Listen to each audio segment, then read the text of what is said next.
Sir Jantar Mantar पे भी आपको नहीं बैठने दे रहे, यहाँ भी नहीं बैठने दे रहे, क्या क्या इशू हो रहे हैं? एक्चुअली ये इनका कहना है कि एक दिन से अलावा जो है ज़्यादा हम परमिशन देते नहीं जंतर मंतर पे। आपको 7 दिन से दे रखी है परमिशन। तो EPS 95 वाले बुजुर्ग लोग हैं, रो रहे हैं बेचारे, तो कम से कम परमिशन ना दे, उनका काम कर दे, बस खत्म हो गया। तानाशाही कहलाएगी कि आप अपनी बात भी नहीं कह सकते, ना आपकी मांगे मानी जाए और ना आप अपनी बात कह सकते हैं। आप पुलिस वाले देख रहे हैं कैसे बदतमीजी से बात कर रहे हैं कि आप यहाँ से उठिए, तुरंत उठ जाइए, शर्ट उतारिए और ये करिए वो करिए। तो ये कोई तरीका थोड़ी ना हुआ कि लोकतंत्र है कि क्या है। जंतर मंतर आए थे। आज उड़ीसा की टीम का दिन था। काफ़ी लोग बड़ी संख्या में उपस्थित थे और उनको सपोर्ट करने के लिए महाराष्ट्र से, उत्तर प्रदेश से, मध्य प्रदेश से, दिल्ली से बहुत सारे भाई हमारे आए थे। लेकिन जो है पुलिस प्रशासन का कहना था कि आज आपको परमिशन नहीं है, इसलिए आज आप प्रोटेस्ट नहीं करेंगे। और चूंकि हम लोग ज्येष्ठ और श्रेष्ठ हैं और हम उनका सम्मान करते हैं जो कानून का सम्मान करता है, हम कानून से भी बंधे हुए हैं, इसलिए आज का प्रोटेस्ट जो है हमने वहीं समाप्त कर दिया था। और इसके बाद में हम लोग जो हमारे भाई थे उनको यहाँ वहाँ भेजने के लिए, कुछ अपनी बातें कहने के लिए हम लोग यहाँ आए थे और यहाँ हम बैठे और अपनी बात हम लोगों ने समझा दी है। और कल से फिर हमारा प्रोटेस्ट जारी रहेगा।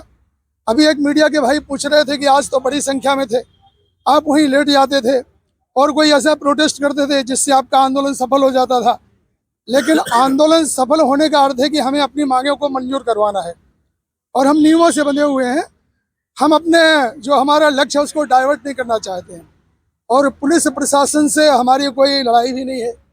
इसलिए आज हमने उनको सहयोग करते हुए और जो वहाँ ACP 2 रैंक के बड़े अधिकारी थे उनकी बातों का सम्मान करते हुए आज हमारा प्रोटेस्ट हमने वहीं समाप्त कर दिया है। लेकिन स्थगित कर दिया है आज, जो हम शाम तक करने वाले थे। और स्थगित करने के बाद में ये प्रोटेस्ट कल से फिर हमारा शुरू रहेगा जब तक हमारी मांगें मंजूर नहीं होती हैं।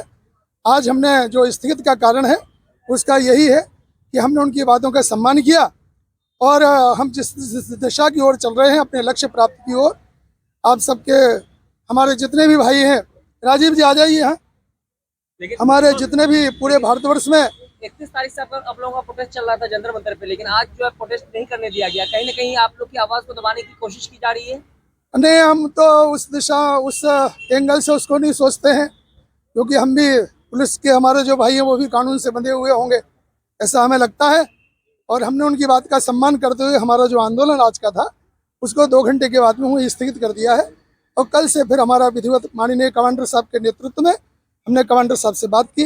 उन्होंने कहा कि आप ठीक है, उनका सम्मान कीजिए, आज का आंदोलन वही स्थगित कीजिए और कल से फिर जो है हमारा प्रोटेस्ट और तेजी से शुरू रहेगा। आप तो सम्मान कर रहे हैं, लेकिन प्रशासन आपका सीनियर सिटीजन है, सम्मान नहीं कर रहा। जंतर मंतर से उठा दिया, या 4 किलोमीटर इंडिया गेट आए, अब यहाँ से फिर दोबारा जंतर मंतर पैदल जा रहे हैं। देखिए, ऐसा है कि हम तो अपने कर्तव्य पालन में जो है विश्वास रखते हैं और कहते हैं कि वो राम राम रटते रहो जब लग घट में प्राण, कबहू की दीन दयाल के भनक पड़ेगी कान। तो हम तो उसी आधार पे चल रहे हैं कि आज नहीं तो कल, कल नहीं तो परसों निश्चित रूप से हमारी आवाज़, हम वृद्ध लोगों की छीण आवाज़ है, आपके मीडिया के भाइयों के द्वारा इसको तेज करके पहुंचाया जा रहा है। कल आपने देखा, कल हमारे 3 सांसद महोदय आए थे, उन्होंने में बड़ी गंभीरता से कहा और बड़ी संवेदनशीलता हम सबके प्रति दिखाई। उन्होंने कहा कि हम आपकी मांगे जल्दी से जल्दी मंजूर करवाएंगे, वो भी लगे हुए हैं। और जो हमारे नेतागण हैं, हमको छोड़ के हम तो दिल्ली में हैं, लेकिन हमारे और जो भाई बड़े बड़े नेता हैं वो भी इसमें लगे हुए हैं। और हम सबके, सभी भाइयों के, सभी जो हमारे प्रशंसक हैं, जो शुभ चिंतक हैं, हित चिंतक हैं, हमें आशीर्वाद देने वाले लोग हैं, उन सब के माध्यम से निश्चित रूप से हमारी आवाज़ सरकार तक पहुंचेगी और निश्चित रूप से बहुत जल्दी हमें शुभ संदेश मिलेगा। इसी आस में हम लगे हुए हैं, इसी आशा के साथ में जो है हम लगे हुए हैं और सब लोग लगे हुए हैं। हमारे आपकी मांग मानने में सरकार पे कोई एक्स्ट्रा लोड नहीं पड़ेगा। EPFO में यानी कितना पैसा अनक्लेम्ड पड़ा हुआ है, तो फिर सरकार को मानने में दिक्कत क्या होगी? वो सभी ठीक है। अब जो है सब प्रकार की चर्चाएं हैं, मीटिंग्स हैं, सब कुछ हो चुका है। अब तो माननीय प्रधानमंत्री जी के द्वारा घोषणा और क्रियान्वयन की आवश्यकता है, जिसका हम इंतजार कर रहे हैं। और एक और बात आपको बता दें, चूंकि मैं तो एक साधक हूँ, और हमारे और कई भाई ऐसे हैं जो ज्येष्ठ हैं, श्रेष्ठ हैं, मुझसे कई गुना आगे बढ़े हुए हैं, जो साधना कर रहे हैं। हम तो ये मानते हैं कि जहाँ प्रार्थना काम नहीं करती है, जहाँ हम प्रार्थना करते करते थक जाते हैं और हमारा पुरुषार्थ काम नहीं करता है, वहाँ कुछ अच्छा होने वाला है। इस प्रकार से हमारी मान्यताएं हैं और निश्चित रूप से बहुत जल्दी हमें माननीय कमांडर साहब के प्रदर्शन के लिए आप लोगों को परमिशन नहीं मिले, हो सकता है कल भी प्रदर्शन के लिए परमिशन ना मिले, फिर क्या कीजिएगा आप लोग? देखिए, परमिशन तो हमें निश्चित मिलेगी, क्योंकि हम जिस रास्ते पे चल रहे हैं उसमें मना करने का कोई विषय ही नहीं है, इसलिए हम अलग दूसरा ऑप्शन के बारे में विचार नहीं कर रहे हैं।